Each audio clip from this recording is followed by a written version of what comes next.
Live from the city of Pattaya, right in the heart of Thailand. Now, you know, pretty much everybody knows, I never get any good guests. They don't go on other people's shows. Today is a surprise for you, unless, of course, you've heard me telling you about it before.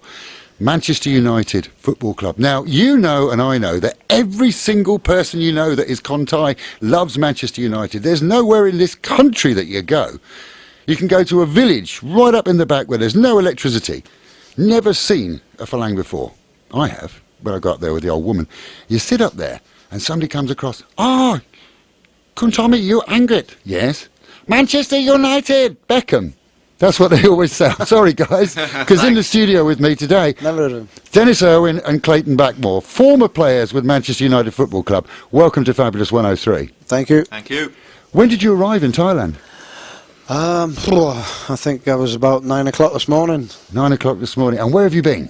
I've been in Kuala Lumpur doing a little bit of golf and playing a little bit of five-a-side. Well, I flew in from Manchester. I was lucky enough to see United pick up their 20th title, the 13th Premier League title on Monday night. Did you go to the after party? No, I didn't get invited. You didn't get invited? Yeah. Really? Is that how it works? You've got to be on the team? They want old fellas hanging around then.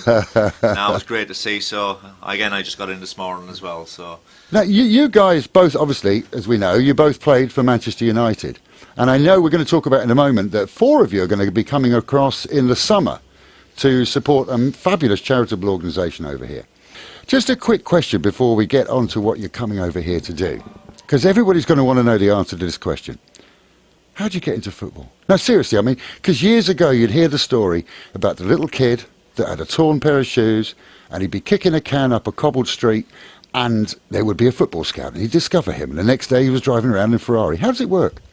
I think it is a little bit like that. I mean, my dad he used to play football, so obviously I picked that up. I was in a very rugby-orientated area in South Wales. The whole country's more rugby than football. But because my father was a footballer, and he's from England, you know, I think I went down that route. And then obviously playing as a kid, you get scouts come and watch you, and then they take you to the clubs and you have trials. And luckily enough, I was good enough to play for United. And United was the first United was the first team that you signed up for? Yeah, that was the first team. I went to 13 different teams on trial. 13? Yeah. And nobody wanted it. It was unlucky for the others, but in fact it was very unlucky for City because they came about 3 weeks after I'd signed for United. So before you signed for United, you went to be tested by 13 other teams? Yeah, I went to Chelsea 6 times on trial. Did you? I don't think it was on trial. They were just trying to get me. They were getting us down, and we were playing in games. You know, and so. But I went to United and pretty much fell in love with the place straight away. And yourself? Slightly different for me. I know Clayton was saying he grew up in a rugby-orientated South Wales. I grew up in Cork in Ireland, and I hope there's a few Irish listeners. It's a beautiful county, Cork. It is a beautiful county, but in the 70s, any young boy growing up in Cork wanted to play Cork hurling, which is looks a mad Irish sport, but it's a fantastic game to watch. And it wasn't actually till I turned 14 or 15 that football took over, and played against Wales under 15s at Merthyr Tydfil. Probably got beat. Yeah, got beat 4-1. Got spotted by a Leeds scout and went across a few months later and signed. So you signed for Leeds first, didn't you? Yeah. Which is going to please Goldfinger, who is our afternoon DJ, comes from Leeds. Yeah, well, I had 4.5 years at Leeds. With the first team? Well, 2 years as an apprentice and a year with the first team, and then Eddie Gray got the sack, and Billy Bremner took over and wasn't in his plans and had to move on. You went to Oldham? Yeah, I had 4 great years at Oldham. It got me up and running again with Joe Royal. Had good times there. Late 80s was a good time to play football, actually. It was a lot of fun. But obviously helped me progress and move to United. I was lucky, really. Ever since when I joined Oldham in 1986, the last 16 years of my career, I only had 3 managers, which offered me a lot of stability, so that was good. Looking at the financial side of football, today we see footballers being, and you were talking earlier on about apprentice footballers being paid an awful lot of money to sign up. When I was a kid, and you got people like Bobby Charlton signing up for 2 bob and a new pair of shoes, you were sold from Oldham to Manchester United for 625,000 quid. And now you were saying earlier on that apprentices get signed up on over £1 million. Madness. Clayton knows a bit more than me because he's in at the academy. But yeah, the game's changed. It's we grew up in an era where there wasn't much money. It progressed. I think that the start of probably 92, 93 Premier League started, and Sky back home started as well, and probably slightly later than that where the real money kicked in. Obviously nowadays people call it obscene, I suppose, but it's what the players are worth. How do you see it, Clayton? It's like Dennis says. I think when we were playing, I think the big thing for us, we grew up playing football, or it was street football or whatever. Now, a lot of it's quite tough for the kids because there's so many games that they're all sat at home behind the TV, and not really out there playing football. And I think we all played it because we loved it. A lot of players now will still be playing the game because they love it, but you've also got that pull of a lot of money. You get into a first team, and maybe within 2 or 3 years you could be a millionaire. So there's a lot of pluses now to being a top footballer. And that's the only difference, though, isn't it? Because that's the only difference. I think we wanted to be footballers 25 years ago, but the present day footballer will want to be a footballer as well. It's just that the rewards are obviously a lot more. They want to be a footballer and have the money. Yeah, well, I think it was a little bit more aggressive, really, and when we played as well, the rules have changed a wee bit, and I don't know whether it's better for it. I mean, obviously some of it's going to help. It'll help with the strikers. I mean, they tried to bring it in when we were there, not tackling from behind. But I think it's got a bit silly now. I think it's got, obviously because we've got so many foreigners in, and you've actually got to start copying them now and try and cheat a wee bit, diving when somebody touches you. Very important question, because we're a more music, less talk radio station. What kind of music do you like? We played football with a brand new group called Mumford & Son. They've been out 2 or 3 years now. I think they've got a Grammy the other week. They're massive in America. They're a bit, when I first saw them I thought it was a bit Irish folk, but fantastic group. You've forgiven them since, have you? No, what I mean is I loved the sound and it was brilliant. We went to watch them and they're out of this world. Well, let's have a listen now. We'll come back in a moment. Guys, you're both retired from football. And you won, when you were playing for the team, you won these fantastic trophies. That must make you feel proud all the time. Yeah, I mean, like we were just talking about, when you're younger and starting out to play football. I used to watch the FA Cup final, and you only dream about playing in a cup final. I got very lucky and played at Wembley when I was 15 for Wales schoolboys. But I think the big one is playing at Wembley for the FA Cup final, and it was a fantastic occasion. How does it feel? Let me ask your friend here. How does it actually feel when you've won? You've won, and it's got to the last minute, and all the extra time, and the injury time, and the penalty time, and all of a sudden he blows the final whistle, and you've won, and now you're going to walk out, and you're winners, and you're going to go and get the cup. How does it feel? I suppose relief is the first thing, but just to celebrate it, because no matter what trophy you win, and particularly the Premier League, it's so hard to win. The Premier League's done over 38 games, best team always wins it. Cup can be slightly different, where sometimes you can just get a bit of luck on the day and that, but you should always celebrate when you win. The manager always said that, and I think it's just one of relief sometimes, isn't it? Yeah, because you put yourself under pressure as well. When you're playing in these games, you've got all your supporters, especially with Manchester United. We've got that many supporters. We've probably got more supporters over here than we've got in the whole world. But you're representing all them, and you're trying to win it for them as well as yourself, your families. There's so much at stake, and it's just a great relief when you do win it. Dennis, the day after you retired, right? You're finished, right? It's done, right? Wherever you were playing. Who was your last team? Wolves. Okay, so you're playing for Wolverhampton Wanderers.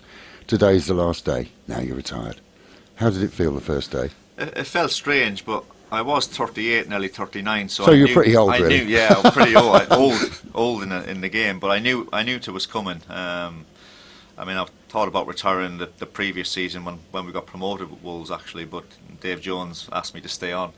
And I did, and so I knew it was coming, and I was already doing a lot of media work prior to that, and I'd already taken quite a lot of coaching badges, so I suppose the decision was made for me in the fact that I was doing media, but I tried to prepare myself as much as possible. But it is hard, because there's a lot of footballers out there who don't know how to fill their spare time, and it's not easy, and you see one or two of them going off the rails. But you two guys have taken up golf.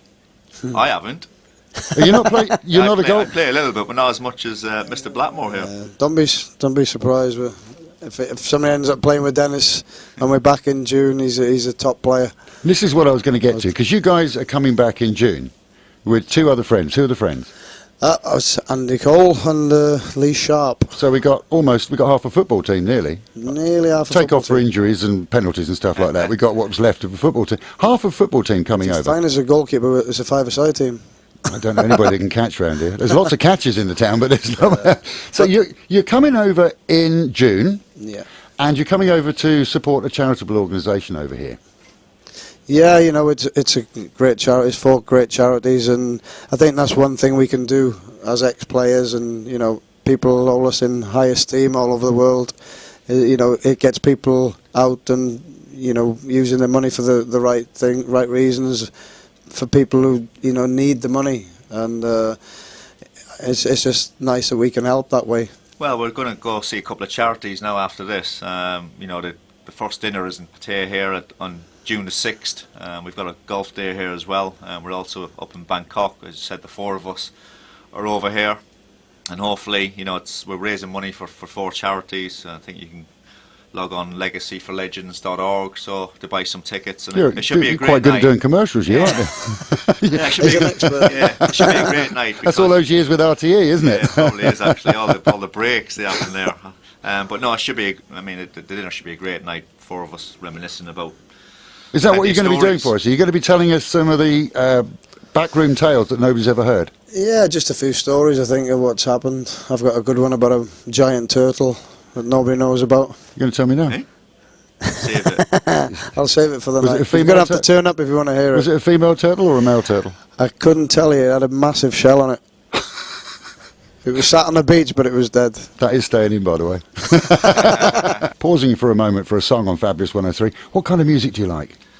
Well, I grew up on as a new romantic. Duran Duran, Spandau Ballet, Japan, Heaven 17, ABC, all that kind of era. But really, my preferred choice now is probably indie rock. I mean, I remember going to see the Police years ago. U2.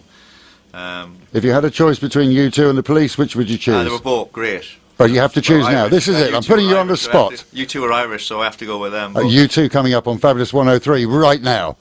So you're coming over to Pattaya, and you're going to be doing this gala night where tickets are for sale to the public, and you've given out the address. We'll give it out at the end of the show as well. It's going to be a fantastic evening. It's a five-course meal, I believe, free flow wine and beer, and an evening of entertainment by you guys. Yeah, I think it sounds like there's a top entertainer on and top comedian as well, and a band. I think there's a band on as well, so it sounds like it's going to be a great night. And at Phoenix Golf Course, which is one of our best golf courses around here, you guys are going to be taking part in the charity golf game. Yeah, I think they've got a par 3 competition on there as well, where you can win quite a lot of prizes. I understand the prize is a free condo.